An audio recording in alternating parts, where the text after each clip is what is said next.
आइंदा हुकूमत किस पार्टी की होगी? क्या सेटअप छोटी छोटी किंग्स पार्टीज के जरिए चलाया जाएगा? इस्टेब्लिशमेंट के पास कौन सा ऑप्शन है? आइंदा इंतखाबात में पीटीआई का किरदार क्या हो सकता है? पीपल्स पार्टी और नून लीग को क्या करना चाहिए? जंग कॉलम्स। रोजनामा जंग के कॉलम निगार नफीस सिद्दीकी अपने कॉलम बउनवान अगली किंग्स पार्टी कौन होगी इसमें माजी में बनने वाली किंग्स पार्टीज का हवाला देकर इस सवाल के साथ मुल्क के आइंदा सेटअप से मुताल्लिक अपना तजिया पेश करते हैं कि आइंदा आम इंतखाबात में कौन सी सियासी जमात अक्सरियत हासिल करेगी और मरकज़ में हुकूमत बनाएगी। इस सवाल का जवाब हासिल करने के लिए पाकिस्तान में मारूजी सियासी हालात को नज़रअंदाज करके सिर्फ ये देखा जाता है कि इस्टेब्लिशमेंट के लिए आइंदा कौन सी सियासी जमात काबिल कबूल होगी।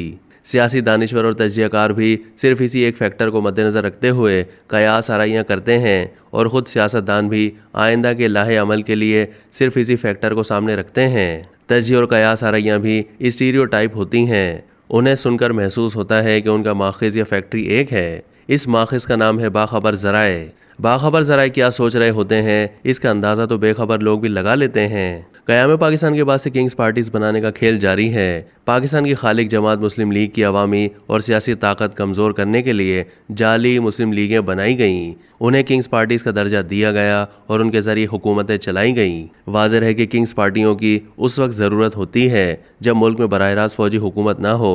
पहले किंग्स पार्टीज़ कमज़ोर और अवामी सतह पर गैर मकबूल होती थीं क्योंकि 1970 के अशरे तक किसी हकीकी अवामी और मकबूल जमात को उभरने ना दिया गया। जब साबिक मशरक़ी पाकिस्तान में अवामी लीग और मगरबी पाकिस्तान में पीपल्स पार्टी मकबूल अवामी सियासी जमातें बनकर उभरीं तो इस्टेब्लिशमेंट की गैर मकबूल किंग्स पार्टीज़ उनका मुकाबला ना कर सकीं। इस सूरत हाल ने इस्टेब्लिशमेंट को संभलने ना दिया। सुकूत ढाका के बाद बाकी मानदा पाकिस्तान में इस्टेब्लिशमेंट को अपनी हिकमत अमली तब्दील करना पड़ी। अब उसे एक ऐसी किंग्स पार्टी की ज़रूरत थी जो अवाम में मकबूल हो। अफगानिस्तान में सोवियत यूनियन के हमले से पहले पाकिस्तान में जनरल ज़ियाउल हक का मार्शल लॉ नाफिज करके पाकिस्तान को ग्रेट गेम के लिए तैयार किया गया और इस्टेब्लिशमेंट को पीपल्स पार्टी के मुकाबले में एक मकबूल किंग्स पार्टी बनाने के लिए बहुत वक्त मिल गया। 1988 के इंतखाबात में अगरचे पीपल्स पार्टी ने ज़्यादा नशिस्तें लीं लेकिन उसके मुकाबले में मुस्लिम लीग नून की शक्ल में एक मकबूल किंग्स पार्टी मैदान में थी।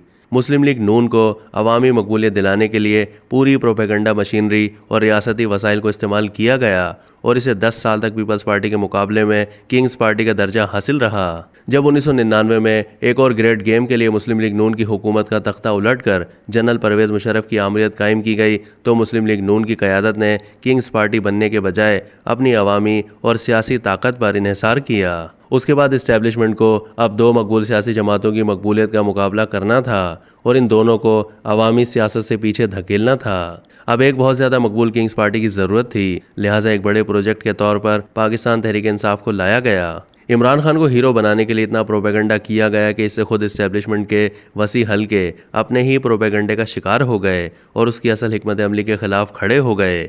अभी फौरी तौर पर मुमकिन नहीं कि कोई किंग्स पार्टी बन सके जो 3 बड़ी सियासी जमातों को अवामी सियासत से पीछे धकेल दे। यहाँ किंग्स पार्टी से मुराद मुल्क की सतह पर कोई प्रो इस्टेब्लिशमेंट मकबूल जमात है। अब ज़्यादा मकबूल किंग्स पार्टी वाले फार्मूले पर शायद दोबारा काफ़ी अरसे तक अमल ना हो।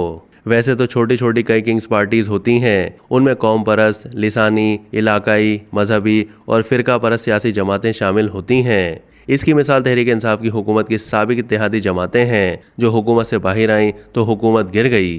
पीपल्स पार्टी और मुस्लिम लीग नून अगरचे अगली किंग्स पार्टीज़ बनने के लिए आइंदा एक दूसरे के सामने होंगी लेकिन इस्टेब्लिशमेंट अपनी हिकमत अमली के तहत उनसे मामला तो तय कर सकती है, उन्हें किंग्स पार्टी तस्लीम नहीं कर सकती। कॉलम निगार नफीस सिद्दीकी लिखते हैं कि आइंदा सेटअप छोटी छोटी किंग्स पार्टीज़ के जरिए चलाया जाएगा।